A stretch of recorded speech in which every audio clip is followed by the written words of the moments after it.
جس کا دل کرتا ہے وہ ہمارے شہداء کی بے حرمتی کرنا شروع کر دیتا ہے, جس کا دل کرتا ہے وہ مجسمے اٹھا کے وہاں پہ جو ہے وہ رقص کرنا شروع کر دیتا ہے. بھائی کوئی لحاظ کریں, آپ یہ کس طرف ملک کو لے کر جا رہے ہیں؟ آپ کو بنیان المرصوص میں اللہ تعالیٰ نے وہ عزت عطا کی ہے کہ آپ جب سے پاکستان بنا ہے نہ سفارتی محاذ پہ آپ کو ایسی کامیابی ملی, نہ دشمن کے محاذ پہ کامیابی ملی, اور جب مل گئی ہے تو وہ کامیابی کو لانے والوں کے سر سیرا تو ڈالیں. اگر آپ سیرا نہیں ڈالنا چاہتے.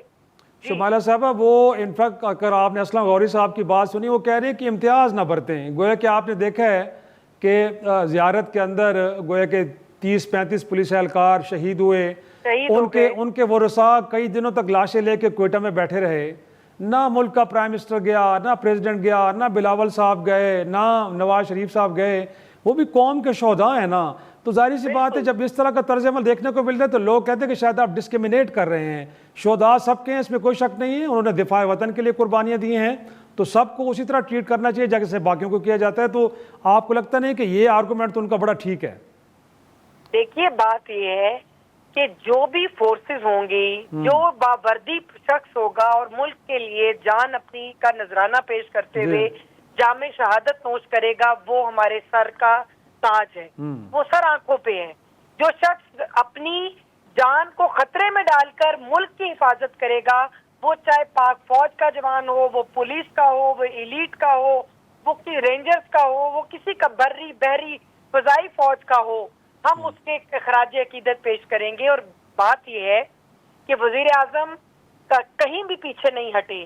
آپ نے یہ دیکھا کہ جو انہوں نے جو بات کی ہے اس کا پہلے جب شہداء جو پولیس کے جو شہداء ہیں جس وقت وہ شہید ہوئے, کیا وزیر اعظم یا ہماری جماعت سے کوئی بندہ نہیں گیا, یا آپ نے ہماری مذمت نہیں سنی, کیا آپ نے یہ نہیں سنا کہ ہمیں اتنا ہی دکھ جو ہے پاک فوج کا ہے اور اتنا ہی دکھ پولیس کا ہے؟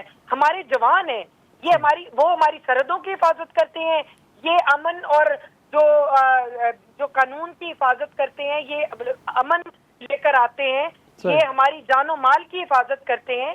تو میں نہیں سمجھتی کہ ایسی کوئی ڈسکریمنیشن جو ہے وہ حکومت کی طرف سے ہے, یا ہم ایسا کچھ سوچ بھی نہیں سکتے کہ ہم اپنے جو پاک فوج کے شہداء ہیں یا پولیس کے جوان ہیں ان کے اوپر ہم کوئی امتیازی سلوک کریں. میں ذرا تھوڑا سا اسلم غوری صاحب کی طرف جاتا ہوں, اور جو سوال آپ نے بھی اٹھایا ہے اور غوری صاحب ہے وہ یہی سوال کہ ضرورت کیوں پیش ہے. جو میں سمجھاؤں تقریر میں نے بھی سنی ہے جس میں وہ فرما رہے تھے کہ الیکشن سے پہلے میں افغانستان گیا, آج افغان طالبان کے ساتھ ہمارے تعلقات ہیں کہ ہم حالت جنگ میں ہیں, سارے معاملات تو کہتا ہے کہ میں ٹھیک کر کے آ گیا. تو مولانا صاحب فرما رہے ہیں جب واپس آئے ہوں الیکشن ہوا تو مجھے سسٹم سے نکال کے باہر پھینک دیا گیا, تو کہتے ہیں مجھے احسان کا بدلہ یہ دیا گیا ہے. تو پرابلم کیا ہے؟ کیونکہ ماضی میں تو بہرحال اب ہر طرح کی حکومتوں کا حصہ رہے ہیں, نون لیگ کی ہو, پیپلز پارٹی کی. تو ایشو یہ ہے سر کہ آپ کو فیصلہ سازی میں حکومت میں جگہ نہیں مل پائی تو غصہ ہے مولانا صاحب کو, یا آپ کو لگتا ہے کہ نہیں کچھ ادارے اوور سٹیپ کر رہے ہیں اور چیزوں کو ٹھیک ہونا چاہیے, اور اگر ہونا چاہیے تو سر اس کے لیے پارلیمان بھی تو موجود ہے نا, وہاں جا کے بات کی جا سکتی تھی, ضروری تھا کہ جلسے میں کرتے. مجھے 2 منٹ دیجیے گا, بیچ میں کاٹیے گا نہیں. پہلی بات تو یہ بتائیں کہ یہ محترمہ جو بات کر رہی تھی کس پارٹی سے ہیں؟ یہ خاتون جو بات کر رہی کس پارٹی ہیں؟ اچھا ماشاء اللہ. میاں نواز شریف نے جو کچھ کہا فوج کے بارے میں محترمہ بھول گئی, ان کی یادداشت کمزور لگ رہی مجھے. خواجہ آصف نے جو کچھ کہا وہ بھول گئی, پرویز رشید نے جو کچھ کہا وہ بھول گئی, نہال ہاشمی کس وجہ سے سینٹ سے بھاگے استعفیٰ دینا پڑا یہ بھول گئی. انہوں نے کتنی معافیا مانگی قوم سے, مجھے بتائیں نا قوم کو کتنی معافیا مانگی یار. جو میٹھا ہپ ہپ کڑوا کڑوا تھو, یہ کون سی بات کر رہے ہیں, یہ کون سی بات ہے, یہ کیا انہوں نے کیا زیارت کے لیے کتنی پریس کانفرنس سے وزیر اعظم صاحب نے تعزیت کی, وہاں گئے وزیر اعلیٰ ہاؤس سے واپس آ گئے, ہمت نہیں ہوئی کہ دھرنے میں جا کے ان سے ملتے. خدا کا خوف کھائے, وہ بات کریں جو اچھی لگے. آپ یہ سارا بیانیہ مسلم لیگ نیو نے اٹھایا ہے, اس کے اندر کوئی وزن نہیں ہے. آپ کو پتا ہونا چاہیے کہ ڈار صاحب کی فیملی نے جو اتنا بڑا وقوع کیا ہے پوری دنیا میں پاکستان کے ساتھ شرم سے جھک گئے ہیں. آپ کو پتا ہونا چاہیے کہ پچھلے 2 مہینے میں پنجاب میں 45 لاکھ میٹرک ٹن گندم چوری ہوئی ہے, اور وہ سرکاری زورا کے گوداموں میں پڑی ہوئی ہے. آپ کو پتا ہونا چاہیے کہ پنجاب کے اندر کسان روڈوں پہ ٹکرے مار رہے ہیں. اس بیانیوں کو اٹھانے کے بعد, اس بات کو مولا کی چھوٹی سی بات کو اٹھانے کے بعد اصل مسائل سے توجہ ہٹائی گئی ہے. پاکستان میں ایسا ہی ہوتا ہے, ایشو کریٹ کیے جاتے ہیں اصل ایشو کو دبانے کے لیے. کیا ہے اسحاق ڈار والا ایشو آج مجھے قوم کو بتائیں. کہاں ہے 45 لاکھ میٹرک ٹن والا گندم جو چوری ہوئی ہے 2 مہینے کے اندر اندر, وہ قوم کو بتائیں. تو میرے بھائی ہم جانتے ہیں, ہم سب کو جانتے ہیں, ہم جانتے ہیں کہ یہ میرے ساتھ ایم آر ڈی میں یہ تو محترمہ نہیں کبھی آئی, ان کی باقی آتے رہی ہے, خود مریم صاحب بیٹھتی رہی ہے میرے ساتھ, میں سب کچھ جانتا ہوں.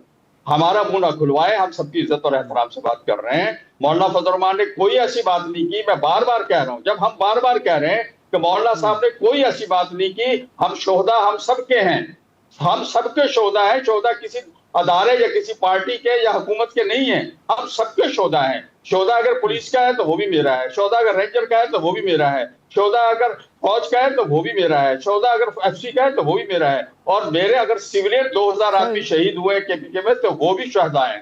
آپ اس طرح کی بات کیوں نہیں کرتے؟ ہم پاکستان کے بیانیے کے ساتھ کھڑے ہیں, ہم پاکستانی بیانیے کے ساتھ چل رہے ہیں. آپ نے صاحب یہ کہہ دیا, ہم نے تسلیم کر لیا, ہم نے تسلیم کر لیا نا, آپ نے کہہ دیا, اور آپ کے باقی زبان نے بھی بات کی ہے تو سمجھ آ گئی ہمیں.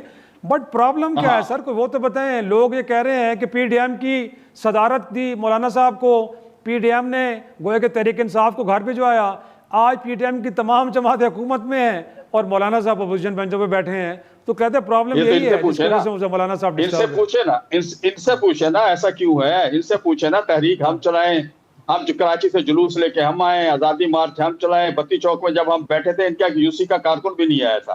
مجھے آج بھی یاد ہے, میں بتی چوک میں ہم پوری رات بیٹھے, لاکھوں لوگوں کو لے کے کراچی سے لا کے, مسلم لیگ نون کا ایک کارکن بھی نہیں آیا تھا. وہاں پر قمرالزمان قاہرہ لالا موسیٰ سے تشریف لائے تھے اور ہمیں ریسیو کرنے کے لیے, وہ بھی اس بات کے گواہ ہیں. ان سے مسئلہ یہی ہے, ہم چلائیں, ہمارے کنٹینر پہ کھڑے ہو کے اسلام آباد میں تقریریں یہ کریں, ہم 6 مہینے میں دنیا بدل دیں گے, یہ باتیں کریں. میرے کنٹینر پہ کھڑے ہو کے قربانیاں میں دوں. اب ان سے پوچھے نا کہ ہم کیوں ان کے ساتھ نہیں ہیں, ان سے پوچھے یہ حکومت میں چلے گئے, ہم کیوں ان کے ساتھ نہیں ہیں. ہم اپنے اصولوں پہ کل بھی کھڑے تھے, ہم آج بھی اپنے اصولوں پہ کھڑے ہیں.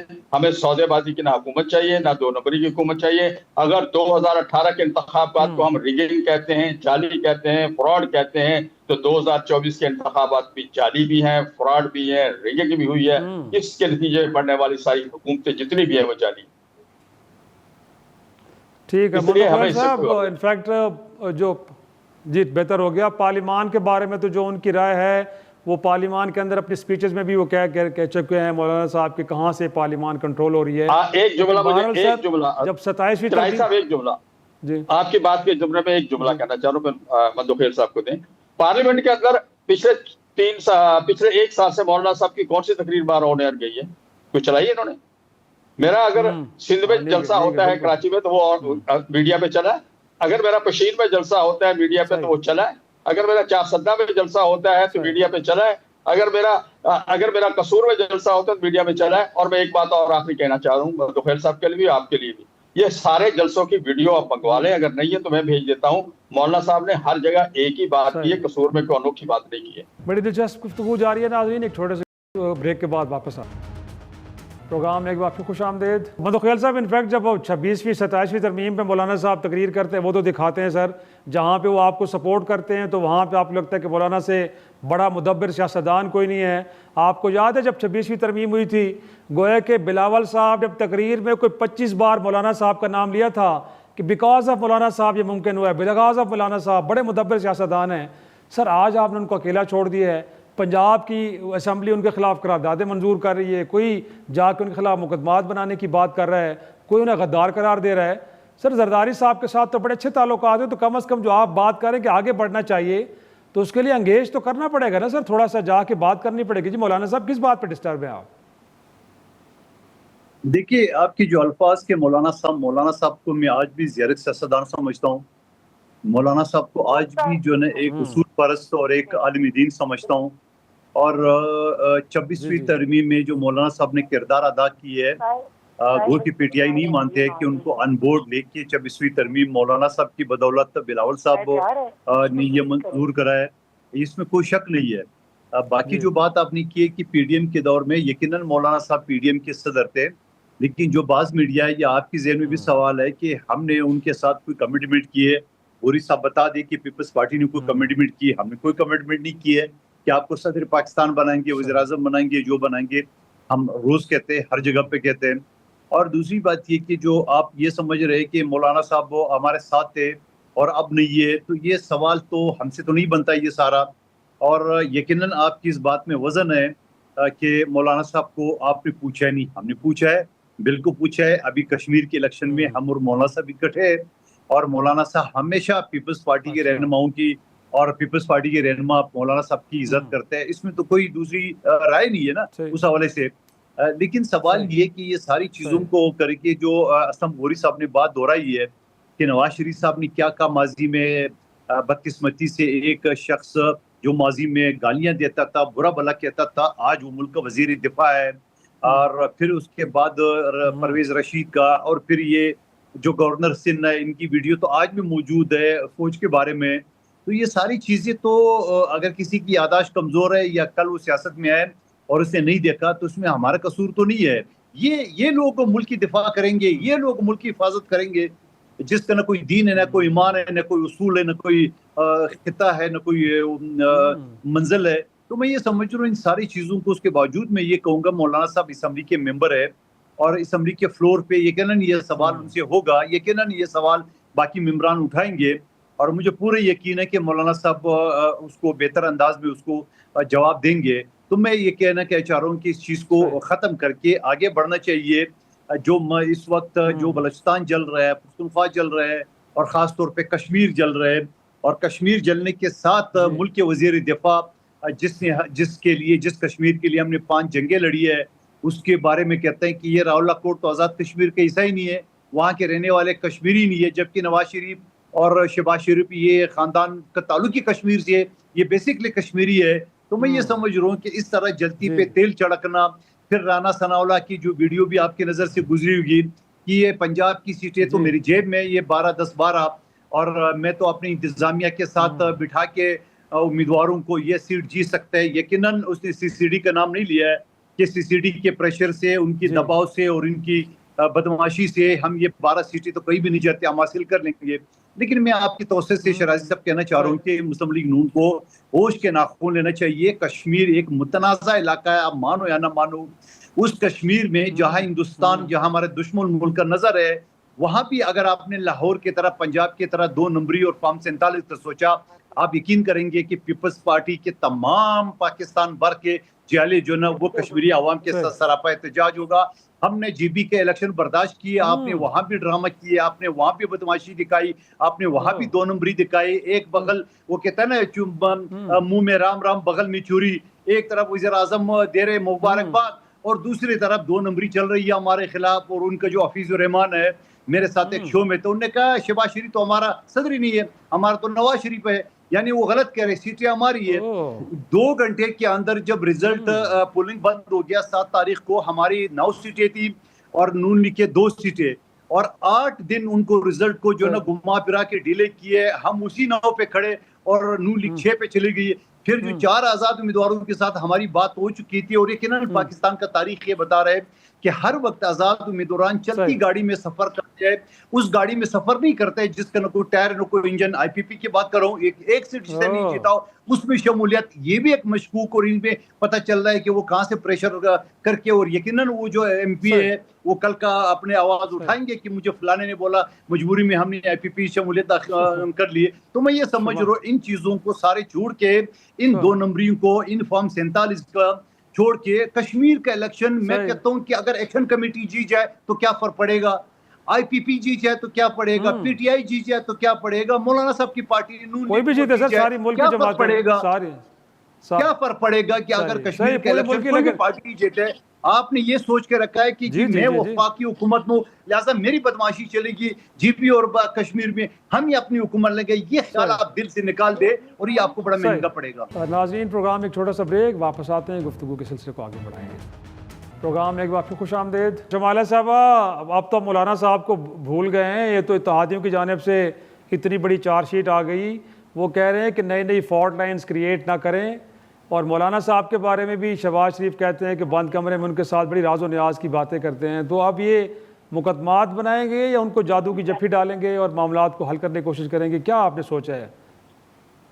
دیکھیے، بات یہ ہے کہ قانون تو سب کے لیے برابر ہونا چاہیے، اور اس کے اندر یہ کوئی ڈسکریمنیشن نہیں ہے کہ کوئی غریب جو ہے وہ جرم کرے تو اس کی گردن پہ ہاتھ آ جائے اور کوئی بڑا کرے تو اس کے اوپر جو ہے وہ اس کو معاف کر دیا جائے یا اس کو چھوڑ دیا جائے. آپ نے بھی اس کی ریسنٹ مثال بھی ہم دیکھی کہ جب پنجاب میں ایک بہت بااثر شخصیت کا جب کیس سامنے آیا تو آپ نے پنجاب حکومت مریم وزیر اعلیٰ صاحبہ کا اور وفاقی حکومت میں آپ نے ان کا رویہ دیکھا تھا. آپ کو کہیں پہ لگا ہو کہ قانون یا آئین یا انصاف کی دھجیاں اڑائی جا رہی ہیں یا انصاف ہو نہیں رہا؟ ایسا تو کچھ بھی نہیں تھا. تو میں یہ سمجھتی ہوں کہ اگر کسی نے غلطی کی ہے اور ایسی غلطی، کچھ غلطیاں ہوتی ہیں جس کو انسان اگنور کر دیتا ہے، کچھ چیزیں ایسی ہیں جو آپ کے احساس کے اوپر جو ہے وہ آپ کے احساس کے اوپر حملہ ہو، تو اس میں پھر آپ کو دیکھنا ہوگا کہ یہ چیز جو ہے اس میں وہ بھی برابر کی شریک ہے. اگر یہ ثانیہ 9 مئی میں جو سارے معاملات تھے تحریک انصاف کو جو بھی سزائیں اور جزائیں ہوئی ہیں، اور چونکہ ان کا کیس اور نوعیت کا تھا، مولانا نے اس کے بعد اپنی کوئی، میرا خیال ہے کہ انہوں نے یہ کہا کہ مجھے سیاق و سباق سے ہٹ کر پیش کیا گیا، اور اگر وہ معذرت کرتے ہیں تو میرا خیال ہے کہ ان کی معذرت کو قبول کرنا چاہیے. اور اگر وہ یہ سمجھتے ہیں کہ انہوں نے یہ بات غلط کی ہے اور کسی اور پیرائے میں کی ہے، جو کہ انہوں نے یہ بات کر دی ہوئی ہے ابھی، مگر مجھے یہ لگتا ہے، میں یہ سمجھتی ہوں کہ جو غلطی کرے، جو قانون کو اپنے ہاتھ میں لے، تو قانون کا شکنجہ اس طرح ہی جو ٹائٹ ہونا چاہیے جس طرح کسی عام یا دوسرے بندے کے اوپر ہوتا ہے. Point taken. ہماری کوئی دوسرا نہیں. غوری صاحب انفیکٹ وہ کہہ رہے ہیں کہ جی معذرت کرنی پڑے گی، بہرحال آپ سے غلطی سرزد ہوئی ہے، اگرچہ آؤٹ آف کانٹیکس آپ معذرت کر لیں جی. پہلے میاں نواز شریف، میں بات سنتا ہوں آپ کی، حضور میری ساتھ میں سوال بھی سن لیں. پہلے میری بات سن لیں. میاں نواز شریف صاحب، پرویز رشید صاحب، خواجہ آصف صاحب اور مریم نواز شریف صاحبہ قوم سے معافی مانگے آ کے. انہوں نے فوج کے خلاف یہ سب کچھ کیا تھا، وہ قوم سے معافی مانگ لے، پھر ہم بھی سوچ لیتے ہیں. بات ہم نے کی نہیں، میں نے جرم کیا ہی نہیں، زبردستی مجھے چور بنایا جا رہا ہے، زبردستی مجھے مجرم بنایا جا رہا ہے. یہ قادر بندو خیر صاحب سپریم کورٹ کے وکیل ہے، ان سے پوچھے کیا کسی جگہ کسی ایسے شخص کو سزا دی جاتی ہے جس نے جرم کیا ہی نہ ہو؟ جب ہم نے کچھ جرم ہی نہیں کیا تو پھر سزا کیسی؟ تو یہ اس طرح کی باتیں کر کے ٹی وی پہ ٹائم پاس کیا جا سکتا ہے، اپنی غلطیوں کو نہ دہرائے. اور قوم اس وقت ٹھیک ہے، آپ کا آرگومنٹ اپنی جگہ پہ درست ہوگا، آپ کا اپنا آرگومنٹ اپنی جگہ پہ درست ہوگا، لیکن سر جس پارلیمان کو مولانا صاحب اگر جعلی کہہ رہے ہیں، فارم 47 کی پارلیمان کہہ رہے ہیں سر، اس کی پارلیمانی کمیٹیوں میں آپ شریک ہیں، اس کی مخصوص نشستیں جو لوگوں میں بانٹی گئی اس میں آپ بھی بینیفیشری ہیں، تنخواہیں آپ لیتے ہیں، تو سر چھوڑیں سب کچھ. پھر جس طرح کم از کم تحریک انصاف میں پارلیمانی کمیٹیاں چھوڑ دی ہیں اور 5 اگست کو وہ کہہ رہے ہیں کہ شاید سڑکوں پہ بھی آ رہے ہیں، تو سر صرف ایک آدھ کو یہ اسٹیٹمنٹ دے دینا آپ کو لگتا ہے کہ اس سے نظام ٹھیک ہو جائے گا؟ ماضی میں اتنی کئی اسٹیٹمنٹس ہم نے دیکھی ہیں. نظام کو ٹھیک کرنے کا یہ طریقہ ہے جس طرح کا مولانا صاحب نے اپنا ہے.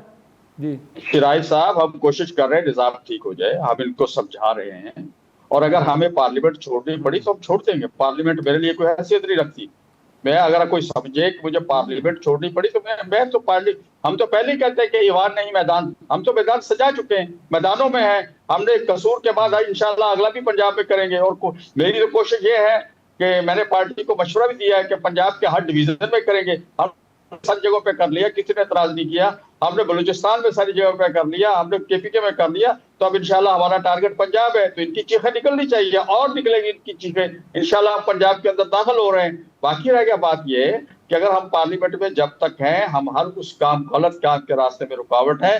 جس طرح ہم نے 26ویں ترمیم میں ان کی جناب تقریباً کو 50% سے زیادہ ان کی تجاویز کو ہم نے ڈیلیٹ کروایا تھا. جب تک ہم ہیں، ہم اس وقت تک جمہوریت کے ساتھ کھڑے رہیں گے. لیکن اگر کسی کا شوق ہے اور وہ چاہتا ہے کہ ہم جمہوریت چھوڑ دیں، تو میں پاگل نہیں ہوں کہ میں دہشت گردوں سے اپنے بچوں کو مرواؤں. میں پاگل نہیں ہوں کہ میرے بزرگوں کو مارا جائے اس لیے کہ میں جمہوریت کے ساتھ کھڑا ہوں. اگر کسی کا یہ شوق ہے، وہ چاہتا ہے کہ میں جمہوریت چھوڑ دوں، تو اس میں تو میرے کارکن کا فائدہ ہے، میری بچت ہے. میں کیوں مروں؟ میں جمہوریت کے لیے کیوں مروں؟ آپ KP میں رہتے ہیں، یہ جاننا چاہتا ہوں مجھے سزا اس چیز کی دی جا رہی ہے کہ میں جمہوریت کے ساتھ کھڑا ہوں. میں اس لیے مر رہا ہوں کہ میں جمہوریت کے ساتھ کھڑا ہوں. اگر مجھے جمہوریت چھوڑنی پڑی، آخر پہ یہ جاننا چاہتا ہوں غوری صاحب میری بات تو سنیں نا سر، میری بات تو سنیں، جذباتی ہو گئے ہیں. آخری بات میں یہ کرنا چاہتا ہوں کہ کل کو اگر حکومت میں شمولیت کی دعوت ملی یا کل کو اگر 28ویں ترمیم آ رہی ہے تو مولانا صاحب کو انگیج کیا تو اب آپ نے لائن ڈرا کر دی کہ حکومت سے کسی قسم کا کوئی تعاون ہوگا اور نہ ان کے ساتھ آپ ان بینچوں پہ بیٹھیں گے؟ دیکھیں پہلی بات تو یہ کہ حکومت قصور سے 2 دن پہلے تک ہمیں کہا گیا کہ حکومت میں شامل ہو جاؤ. وفاقی حکومت پہلے دن سے جب جاتی عمرہ میں بیٹھ کے میٹنگ ہو رہی تھی اس وقت مولانا صاحب ڈیرہ اسماعیل خان سے نکلے تھے. ان کو ہیلی کاپٹر اور جہاز بھیجنے کی ساری آفریں ہوئی تھی کہ آپ آ جائیں حکومت میں شامل ہو جائیں. ہم 2-2.5 سال ہم نے گزارے ہم حکومت میں شامل نہیں ہوئے. ہم اس الیکشن کو الیکشن نہیں سمجھے, سلیکشن سمجھتے ہیں, اس لیے ہم اس حکومت میں شامل نہیں ہوئے اور ہم آج بھی اپوزیشن میں انشاءاللہ اپوزیشن میں رہیں گے.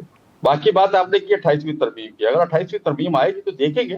اگر ملکی مفاد قومی مفاد میں جب تک پارلیمنٹ کے اندر بیٹھے ہیں قوم کے مفاد کے لیے ہم لڑتے رہیں گے. ہم کسی کو 2 نمبری کام نہیں کرنے دیں گے. ہم جس حد تک 27ویں ترمیم میں دیکھیں ہم ہی تھے جنہوں نے اپوز کیا اس کو. ہم جب تک کھڑے ہیں, ہم جمہوریت کے ساتھ جب تک کھڑے ہیں ہم جمہوریت کے ساتھ لڑیں گے. لیکن جب ہمیں دھکا دے کے جب پارلیمنٹ سے باہر نکالا جا رہا ہے تو پھر ہم اس وقت پھر مجبور ہوں گے کہ ہم جمہوریت کو بھی چھوڑ دیں, کیونکہ میں اب تھک گیا ہوں اپنے کارکنوں کی KPK میں لاشیں اٹھا کے. اسلم غوری صاحب, ترجمان JUFA, قادر خان مندوخیل صاحب اور شمائلہ رانا صاحبہ, آپ تینوں مہمانوں کے شکریہ. آج کے پروگرام کا اختتام کرتے ہیں. اجازت دیجیے. خدا حافظ.